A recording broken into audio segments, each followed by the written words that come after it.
चलिए इस वीडियो में जानेंगे कि एक तार को छूने पर करंट क्यों नहीं लगता, आखिरकार फेज क्या होता है, न्यूट्रल क्या होता है, अर्थ क्या होते हैं, फेज और न्यूट्रल में क्या अंतर है, इन सब को विस्तार से जानेंगे। तो पहले हम फेज को समझते हैं। तो फेज को लाइव वायर, हॉट वायर या मेन वायर के नाम से भी जाना जाता है तथा इसे हमेशा रेड कलर से दर्शाया जाता है, इंडिकेट किया जाता है। और न्यूट्रल की बात करें तो न्यूट्रल को कोल्ड वायर यानी ठंडा वायर के नाम से जाना जाता है और इसे हमेशा ब्लैक कलर से दर्शाया जाता है, ब्लैक कलर से इंडिकेट किया जाता है। और ग्रीन और अर्थ वायर की बात करें तो अर्थ वायर को सेफ्टी वायर के नाम से जाना जाता है, क्योंकि ये सेफ्टी के नज़र से, सुरक्षा के नज़रिए से लगाया जाता है और इसे हमेशा ग्रीन यानी हरे कलर का रखा जाता है।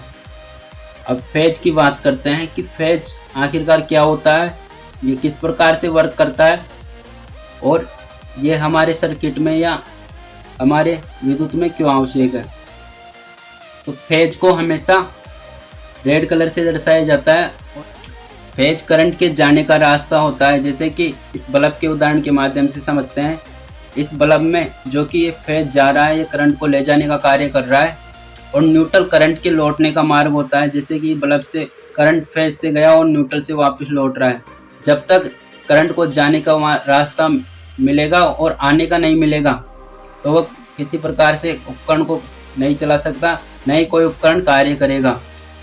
जब तक फेज और न्यूट्रल की सप्लाई नहीं मिलेगी वह किसी उपकरण को नहीं चला सकता, न ही कोई उपकरण कार्य करेगा।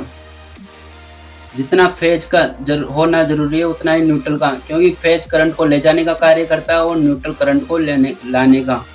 जैसे कि इस उपकरण में फेज जा रहा है और न्यूट्रल से वापस करंट आ रहा है। अगर न्यूट्रल की सप्लाई नहीं मिले तो फेज का से करंट गया और न्यूट्रल से लौटने का रास्ता नहीं मिला तो ये करंट वहीं ले गया और ये बल्ब कार्य नहीं करेगा, नहीं जलेगा। अगर इसमें फेज और न्यूट्रल की दोनों की सप्लाई मिलने लगे, जैसे कि ये फेज के रास्ते से करंट जा रहा है और ये न्यूट्रल के रास्ते से वापस आ रहा है, तो ये उपकरण जलेगा, ये बल्ब जलेगा, कार्य करने लगेगा। नहीं किसी व्यक्ति को करंट लगेगा जब तक उसे फेज और न्यूट्रल की सप्लाई नहीं मिलेगी। अर्थात कहने का तात्पर्य यह है कि जब तक करंट जा तो रहा है लेकिन आने का रास्ता नहीं मिलेगा तब तक वो किसी उपकरण को नहीं चला सकता, नहीं किसी व्यक्ति को झटका दे सकता। करंट जब ही लगता है जब करंट को लौटने का मार्ग मिलता है, जो कि फेज के रास्ते से करंट जाता है और न्यूट्रल के रास्ते से वापस लौट जाता है।